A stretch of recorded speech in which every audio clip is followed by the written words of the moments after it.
Yvonne Taylor, and welcome to Hustle, Play, Love. Now, about my first guest. When I initially conceptualized this show and the word hustle came to mind, this lady is the first person I thought of. She's not only brilliant at her hustle, she's long past that stage. She's playing in the big leagues. Dee Robinson is a CEO, board director, best-selling author, restaurateur, craft distiller, VC investor, and speaker. She could give a master class in starting and growing food and beverage and retail businesses. She founded Robinson Hill Inc. in 1995, a concessions management company for high-profile national and local brands in captive, high-traffic venues like airports and Navy Pier. She has forged multiple successful joint ventures and partnerships with companies like Hudson News, OTG Management, Potbelly Sandwich Works, and ADS USA. And she successfully turned concepts into sustainable revenues at over 60 airport restaurants and retail stores, including Ben & Jerry's, Hub 51, Frontera Grill, to name a few. And in the last 2 years, she's published a best-selling novel, Courage by Design, the 10+1 commandments for moving past fear to joy, fulfillment, and purpose by sound wisdom. And she's also launched her own brand of bourbon called Good Trouble. Welcome, Dee Robinson. So very much. It's so good to be here with you. It's so exciting just to read all the wonderful things that you're doing, and just to think you started out in banking and then you went into food concessions, and that doesn't sound like an easy business. What was that journey like for you? Well, when I left Penn, my first job was in banking, and then we knew we had to get a job, and I knew that there was an opportunity there. I had taken accounting courses, but I also quickly found that I wanted to do what I love. And so food has always been a part of our lives. My mom was an amazing cook. Oh, okay. And I always thought I actually wanted to be a chef. So I actually tried to go out and be one. Really? And I did a guest night with Charlie Charter. Remember him? And And it was a Charlie Charter night with him that I said, you know what, there's something else that I want to do, because they had a passion for this that I didn't have. But it's a passion in doing something you really love. That's what you got to follow. And ultimately, I realized I wanted to be a restaurateur, and then one thing led to the next. That is amazing.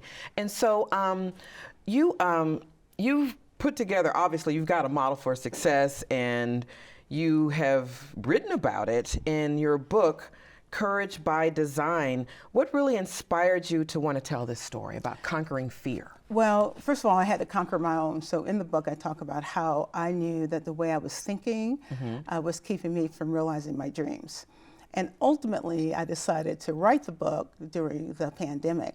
Oh, okay. And I felt helpless, and I was like, how do I help? So actually, I started doing food drives, but I also knew there were people sitting on the sideline of life, just sitting back. And we didn't know we were going to lose our life or not, but this was the moment that I wanted people to think about going after their dreams. So instead of sitting on the sidelines, how do we figure out how to do what it is we dream about? And that was really the impetus for the book. I also interviewed some great leaders, even Congressman Clyburn and others, but it was really just helping people understand that they can design their path to courage.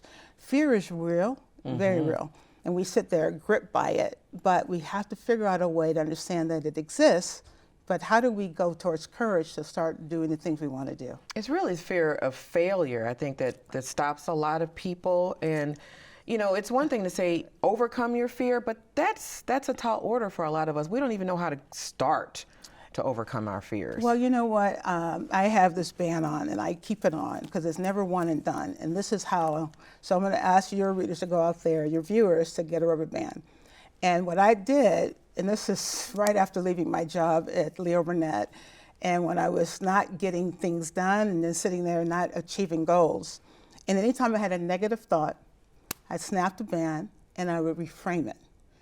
Because our minds do not know the difference between a real and an imagined thought. So if you keep thinking you can't do something, you can't.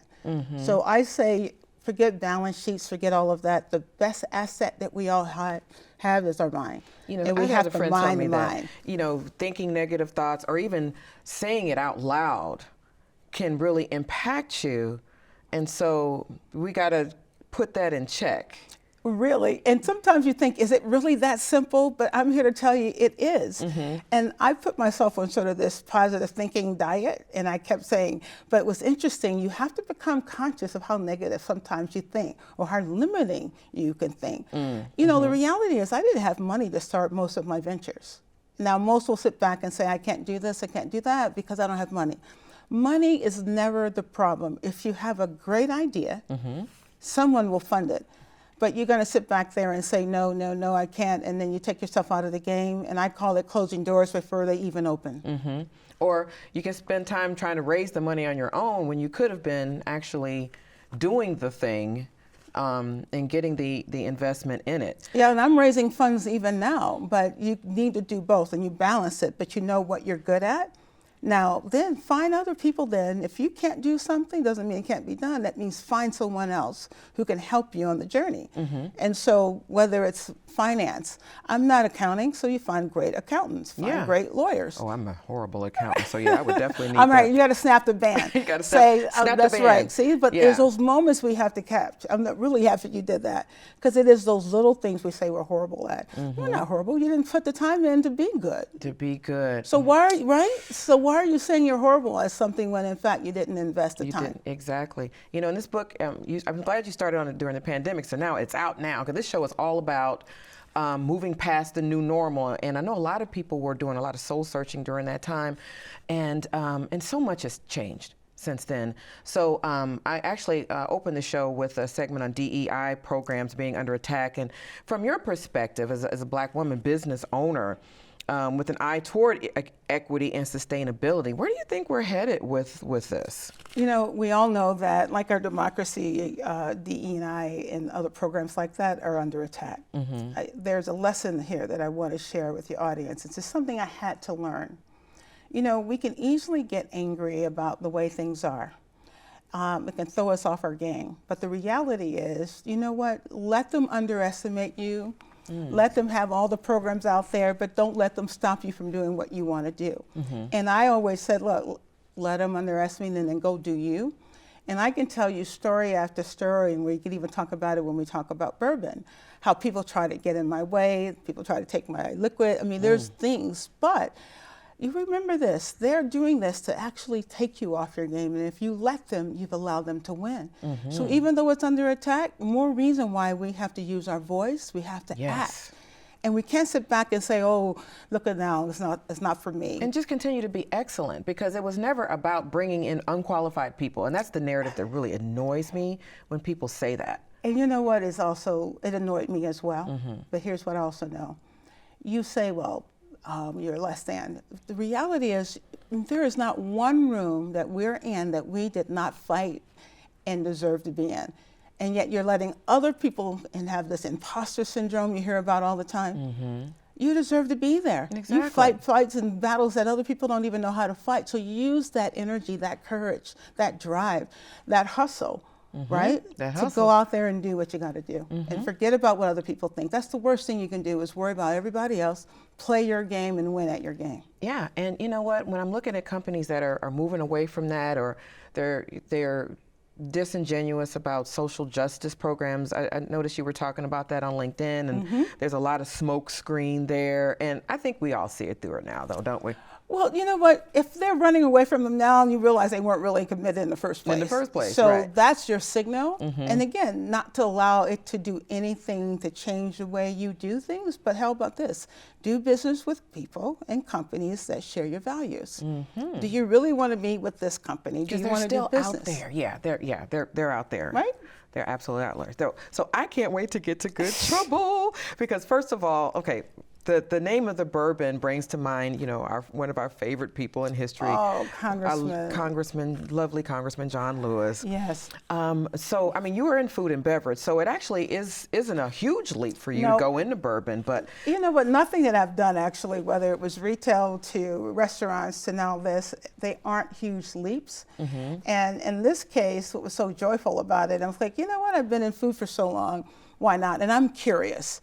So that's the other thing about the hustle, play, and love. Curiosity plays a huge role. But I started drinking bourbon, I was loving it, and then I decided, well, let me think about being a craft distiller. I did too during the pandemic. Well, we're gonna love a little more now. But the beautiful part of this is that learning how to create mash bills, and then I also turned to an 8th generation master distiller, because you talked about excellence. We must be excellent in everything that we do. Everything.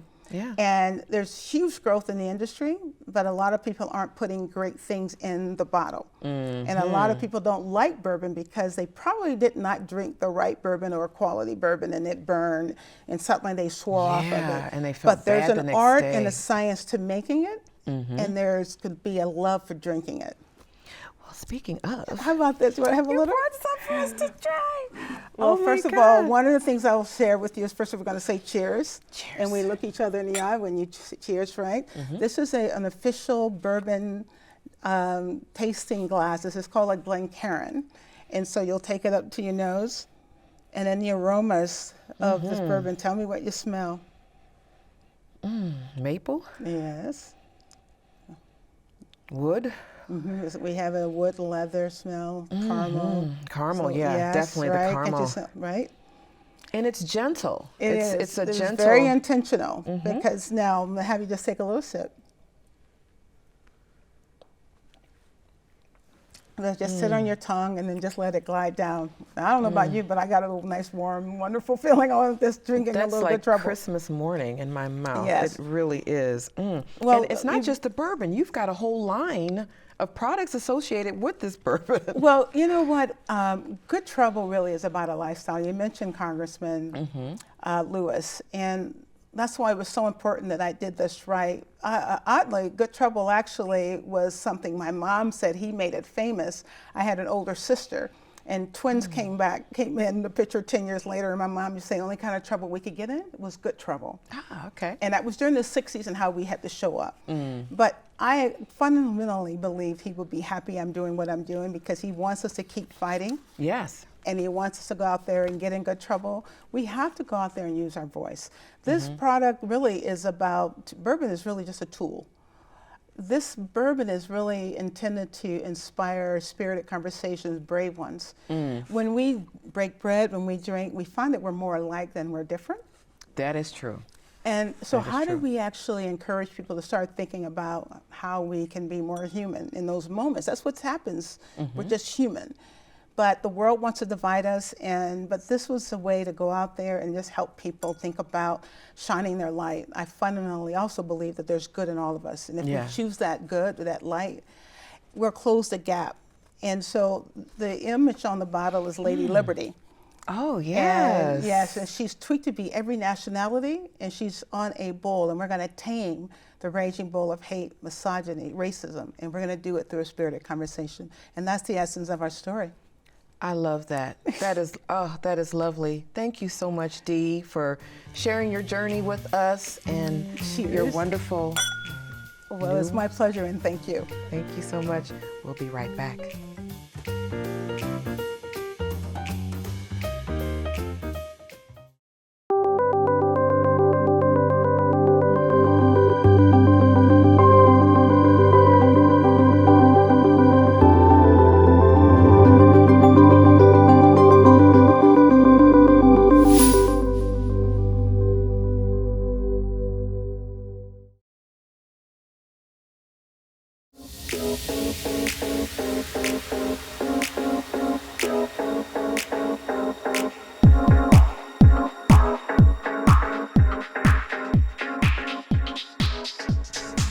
Welcome back.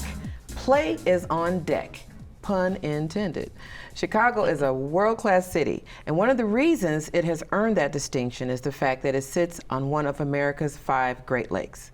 If you're not hip to Chicago's boating scene, you're missing out. But I don't want you to miss out. So tonight's guests are going to tell us how to enjoy the lake, even if you don't have a boat or know someone who has a boat, and how to do it safely. I've invited a couple of friends to tell us all about it. First, Eve Maria Bridgeforth is an event planner, and I say that in all caps because this woman is bad. From extravagant weddings to hip live music parties and high-rise bars and restaurants overlooking the lake to her Summer Breeze concert series. If it can be planned, she's going to do it to the 10th power on land or water. So welcome to Eve. Thank you. And David Lanier. He's a global and local advocate, board executive, program director, legislative strategist, and liaison, engineer, and adventurer. People just try to do everything. But today, he's here in the capacity of boat captain. In fact, David is a certified Coast Guard captain, which makes him one of the safest people in this city to go out on the water with. His 3-story, 47-foot-long yacht, the Allons-y, which if you're a Doctor Who fan, you know exactly what that means, is my favorite place to do anything, but especially to celebrate my birthday. It ain't summer in Chicago if I haven't been on the Allons-y. So welcome to David.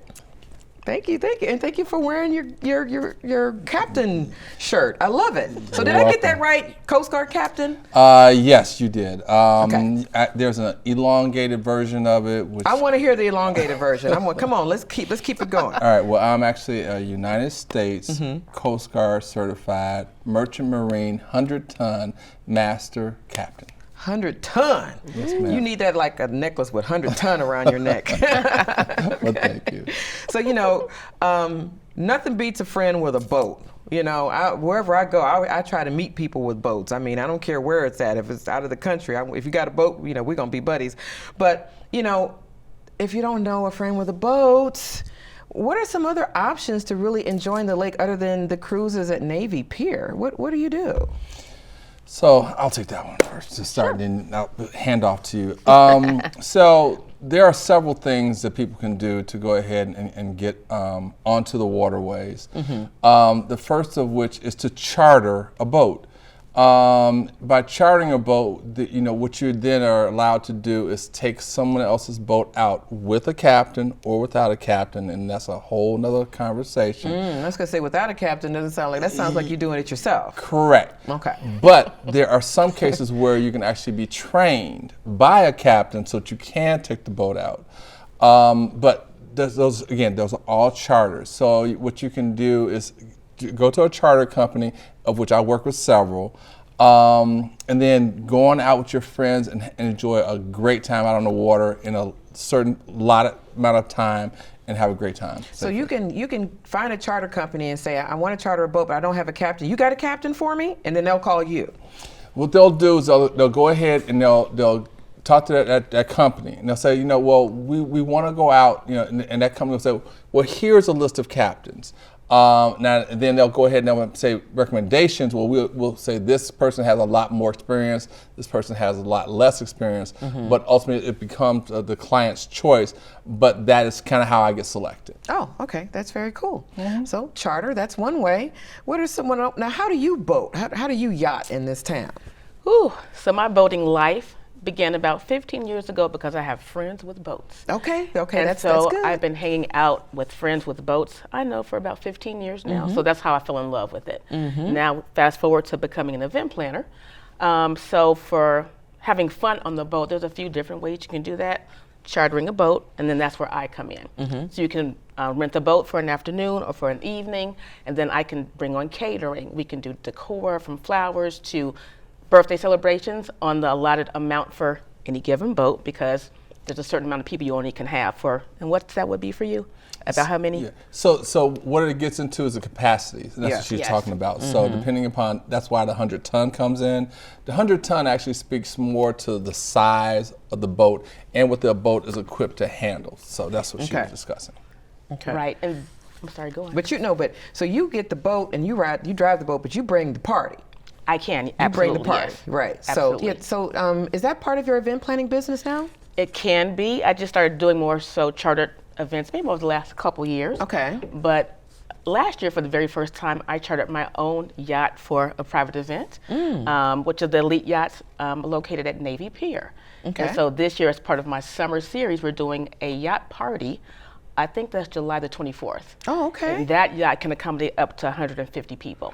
Oh, okay. So Yes. that's okay. One of the But bigger it is boats. one of the private yachts that you can still rent as an individual person or a company, that you can go out on the water. And I discovered that boat about in 18. I did a birthday party for a famous actress, and she had her birthday party on that yacht, and I was like, oh my God, Why this do is I not know beautiful. about this yacht?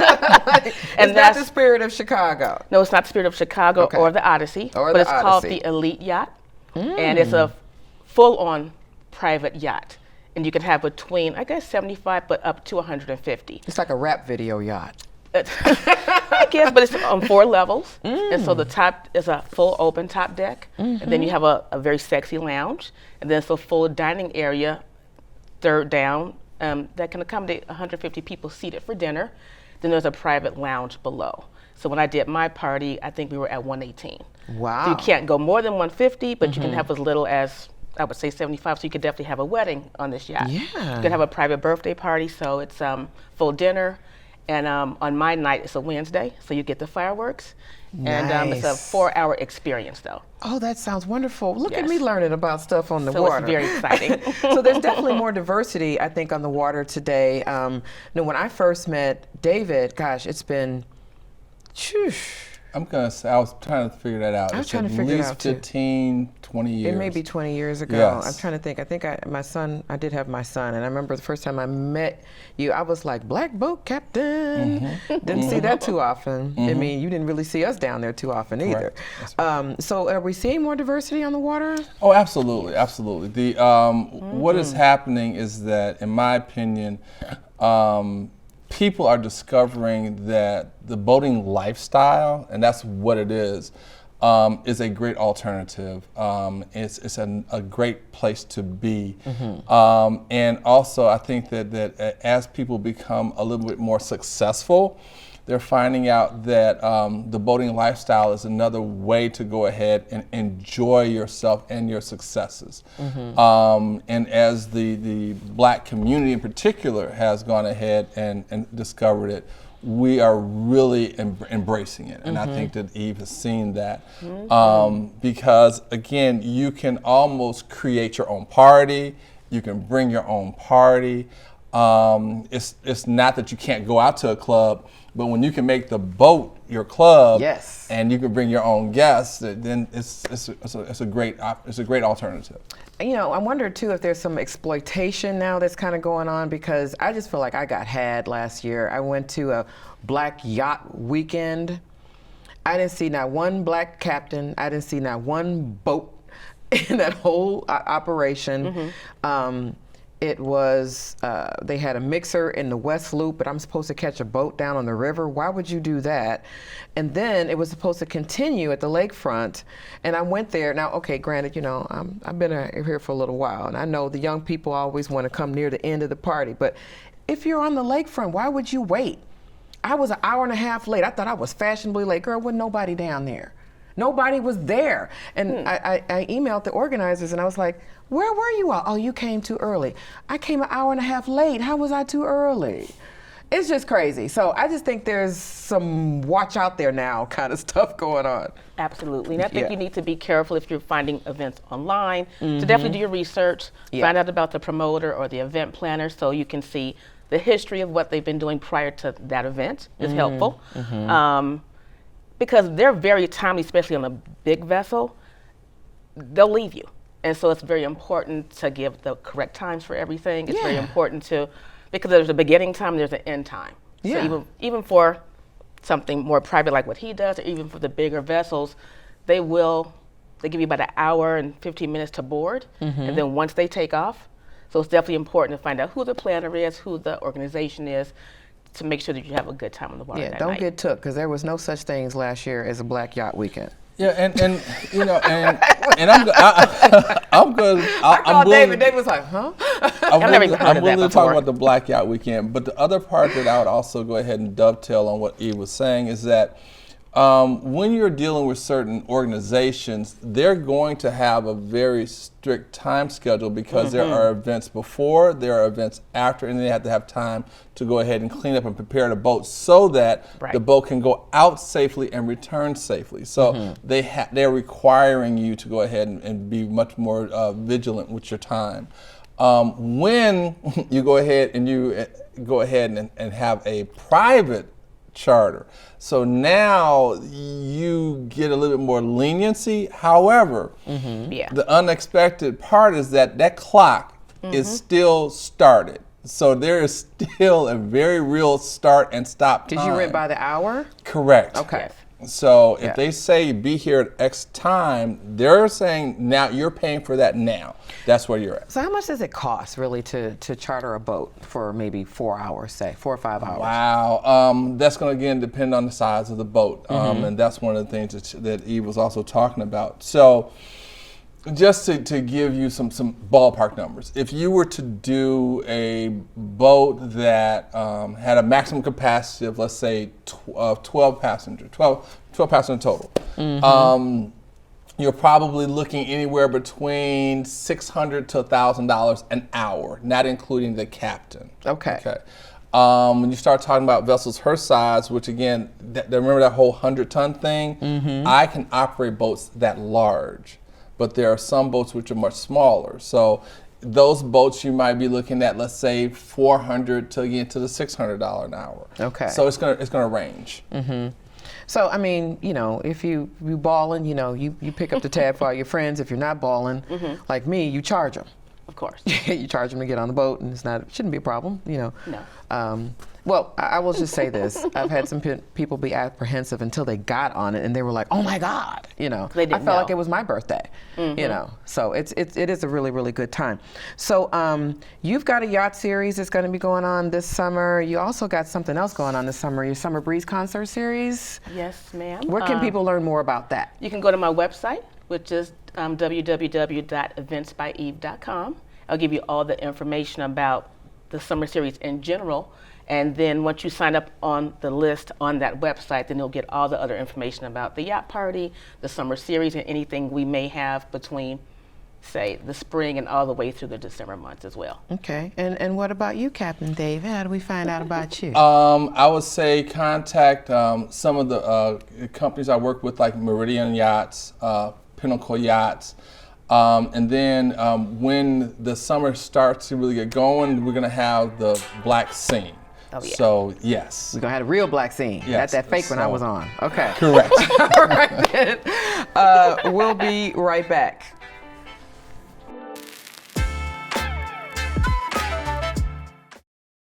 I'm Hugo Balta, host of the program 3 Questions With. Hogar, Dulce Hogar. For many people of color in the U.S., the dream of homeownership can often feel out of reach. We're the cheerleaders in the background to make sure that they know you have a voice, you have things that you can do to help your situation, you're not alone, and you're in the right hands. And if we can't help you, then we're going to figure out how to help you. Join us on Wednesdays at 7:30 in the evening via Channel 19, streaming on cantv.org and the Can TV Plus app. Thanks for joining me tonight. I'd like to thank my guest, Dee Robinson. You are such an inspiration. And I hope my viewers were taking notes, because playing in the big leagues is more than a notion or even a dream. It takes courage and commitment to make dreams come true. And thanks to event planner and curator of Fabulosity, Eva Marie Bridgeforth, and Captain David Lanier. You just might see them out on the lake this summer. I know I will. I'll be back next week with an all-new episode of Hustle, Play, Love. You can rewatch the show on cantv.org or download the Can TV Plus app. Until then, stay on your hustle, play like you mean it, and love like there's no tomorrow. I'm Sean Taylor. Allons-y.